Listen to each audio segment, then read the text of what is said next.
Good afternoon, Trinidad and Tobago. I'm Karen Cozier Phillips. CNews is live at noon.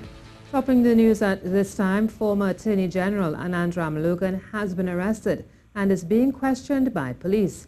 It's believed that his arrest is in relation to the long-standing witness tampering investigation, which started 2 years ago. Peter Christopher has more. The former Attorney General's arrest was confirmed by Attorney General Ramdeen on Tuesday morning. According to reports, at around 6 a.m. today, officers came to Mr. Ramlogan's Palmis Park home in San Fernando to execute a search warrant. Following the search, Ramlogan was taken into police custody and carried to the police administration building. His cellular phone was also seized. It is believed that his arrest is in relation to allegations of perverting the course of justice. In 2015, Ramlogan was asked to resign from the post of Attorney General after an investigation into a witness tampering case was ordered by the Acting Commissioner of Police, Stephen Williams. Then Minister of National Security, Guy Griffith, was also fired from his post in relation to that matter. I cannot and will not sit idly by whilst the office of the Attorney General and that of the Minister of National Security, as well as that of the head of the Police Complaints Authority, are being compromised and brought into disrepute by such allegations which have warranted a police inquiry. It was alleged that Minister Griffith, under instruction from Mr. Ramlogan, called the director of the Police Complaints Authority, David West, concerning a witness statement in a case involving then opposition leader Dr. Kate Browley. Peter Christopher, CNews. And CNews journalist Ian Wason is currently outside the police admin building in Port of Spain. Good afternoon, Ian. What can you tell us? Hi, good afternoon. Well, nothing much has changed. What I can tell you is that some of the lawyers of his legal team who are lending support to Mr. Ramlogan, Mr. Jagdeep Singh, was one of them. He told us briefly that he would not really allow to see him or speak to him. But when they were talking to us, when they were speaking with us outside of the police administration, just about minutes to 11, they were called in by the police and they were able to see him briefly.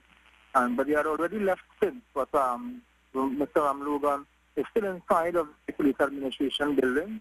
He hasn't been, he hasn't emerged as yet, along with his lawyer, allegedly Pamela Elder, and they say that Gerald Ramdeen is also there with him. Okay, thank you very much, Ian, and we'll have more on this story in a subsequent newscast.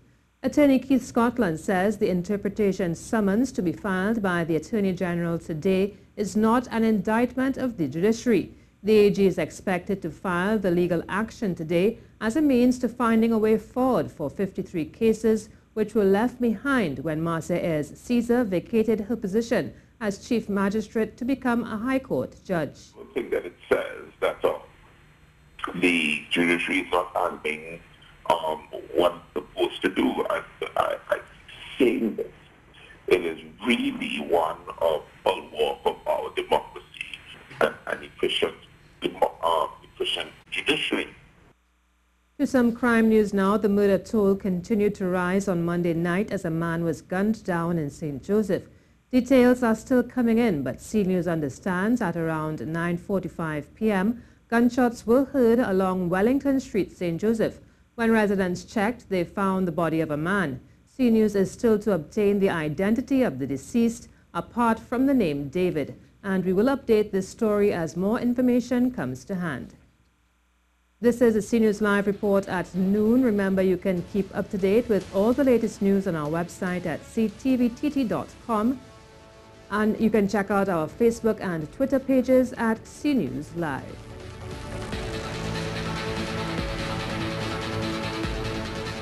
Well, scores of people convened at the St. Joseph Roman Catholic Church today to bid farewell to their relative, colleague, friend Deborah John. CEO of One Caribbean Media, Dawn Thomas, said Deborah John lived a good life, which was evident by the positive impact she had on the lives of her colleagues and friends.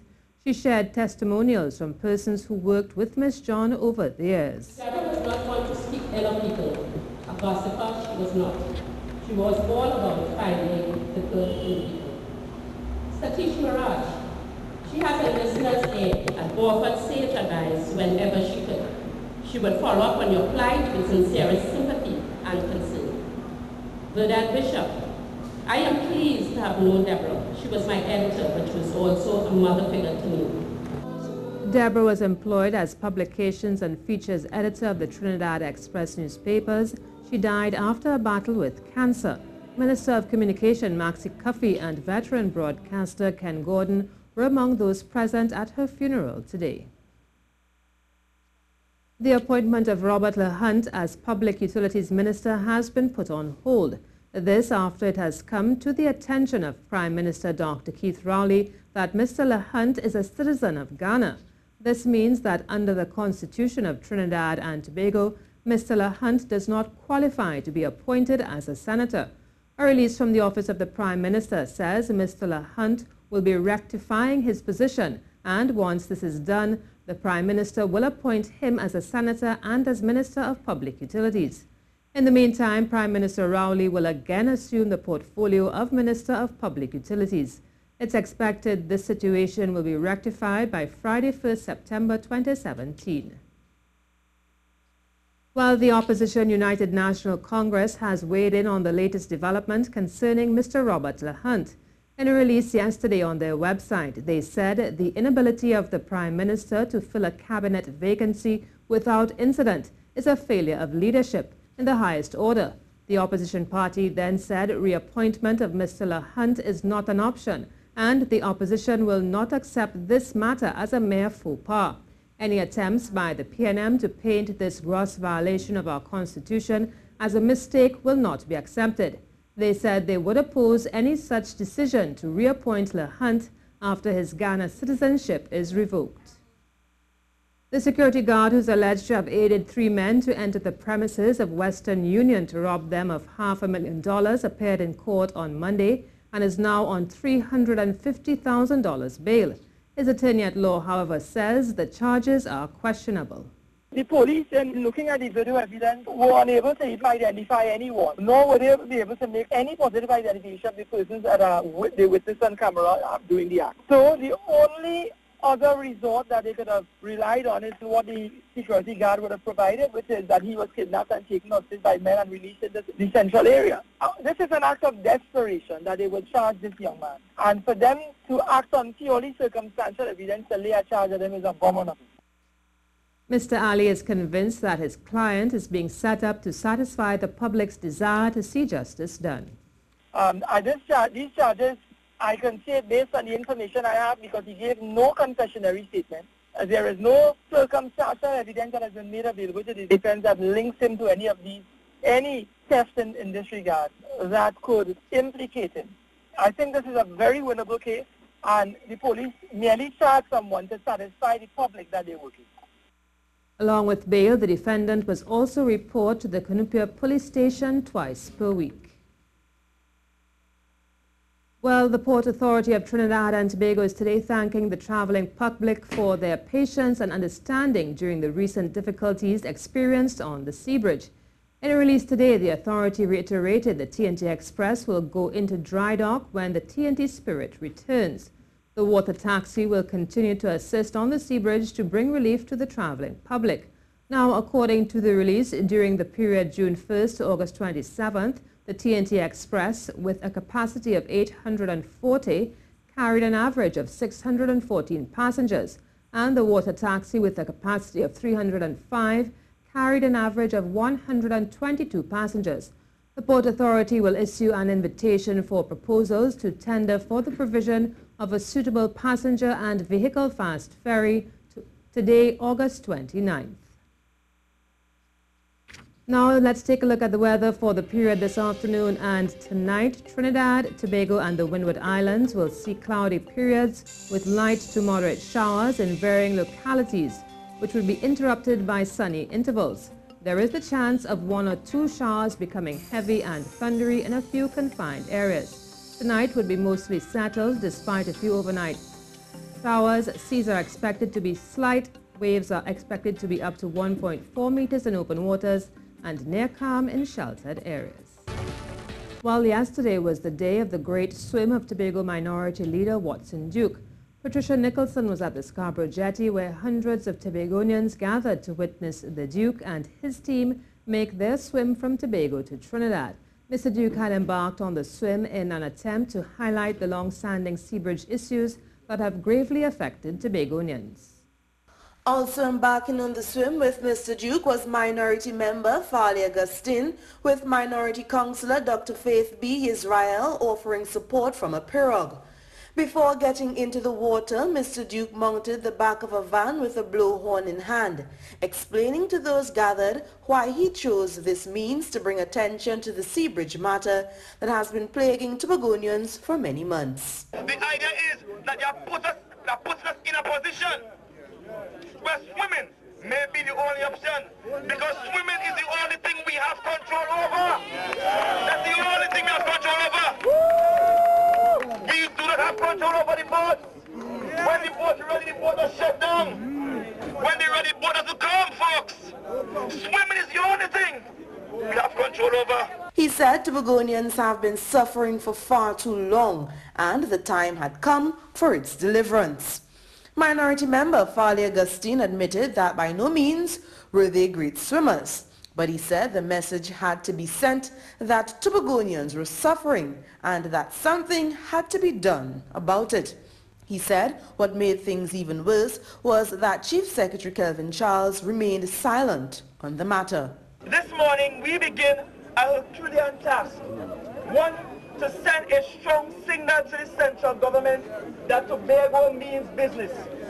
Two, to send an even stronger signal to our inordinately silent Chief Secretary that Tobago means business, and that we did not sign up for a baby-in-chief.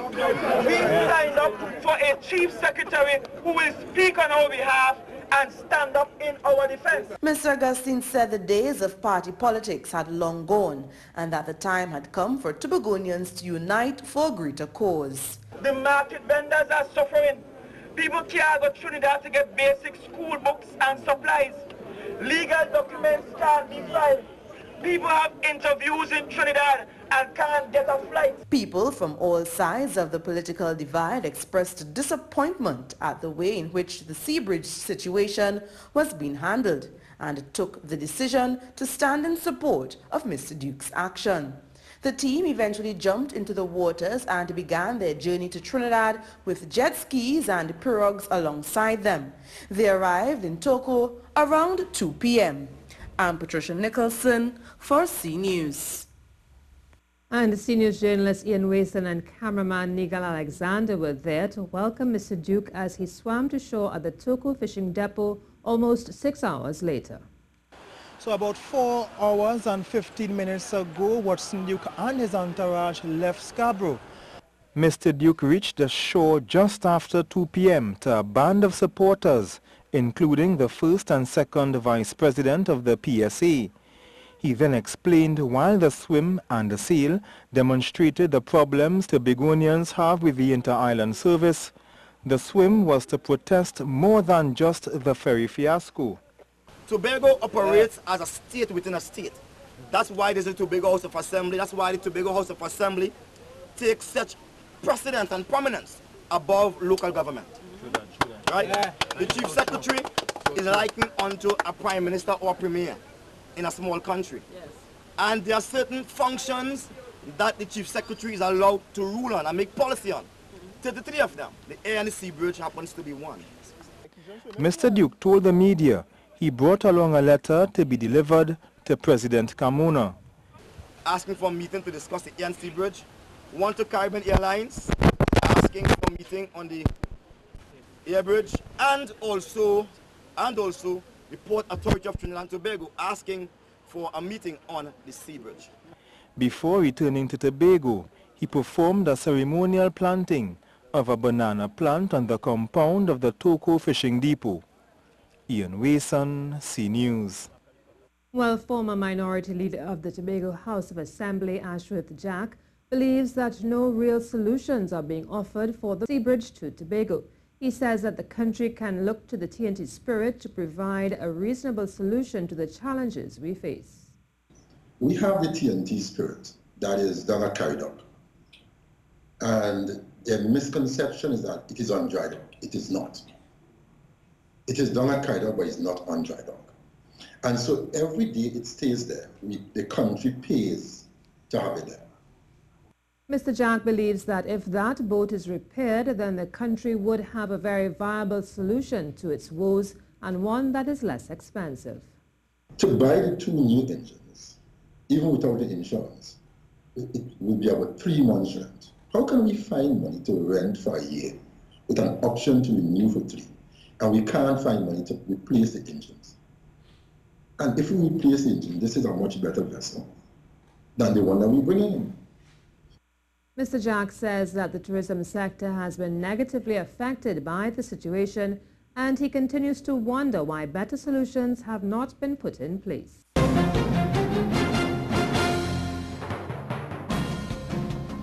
Well, we begin with cycling. This country's team for the Elite Pan American Cycling Championships are confident they can do well in the event that pedals off Wednesday at the National Cycling Velodrome in Balmain, Vancouver. Kent Fuentes has more from the team's meet and greet earlier on Monday. The 17-member team of 11 men, and for the first time, a full women's contingent of 6 women, will all be going for glory in the biggest event to grace the track in Vancouver to date. One of the leading cyclists among the men is 2-time Olympian Jacine Phillip, who will compete in the individual and the team sprint. He says they have what it takes to earn a team medal at home. I would say that I'm giving 100% in the team sprint right now. I definitely see our chances in medaling in that event. Nicholas Paul is starting 17.6 right now, so I think if he could start out at 76 and I could bring us home in like a 12.9, and Quincy Brown bring it home in 13, I definitely think that we could ride for the gold here in Trinidad and Tobago. Phillip believes the current team shows that the future of the sport in Trinidad and Tobago is encouraging. You know, Trinidad, I mean, we always had the talent, you know what I mean? Now that we have the facilities, I think a lot of people are seeing the talent and seeing more people come out. What we had before was just, you know, people getting discouraged by the sport, just by these facilities. But now, you know, the government has invested a lot of money here, and we have this wonderful facility here. So a lot of people are stepping forward and committing now to the sport 100%. So that's what you're seeing here with having such a big team. Passing on some words of advice to the team was former world champion and local cycling legend Roger Gibbon. I want to urge you to do your very best. Put out your efforts to the max. You're in a race, you're in an event, and you're under pressure. Don't give up. Keep going, because always remember, those that are in front of you are also under pressure. The action starts on Wednesday with the morning sessions followed by an evening session which will feature the finals of the various events. Kent Fuentes, C Sports. And that's how we end our CNews report at noon. I'm Karen Kuze-Phillip. Remember, for up-to-date and breaking news throughout the day, you can visit the CNews website at ctvtt.com. Do have a good afternoon.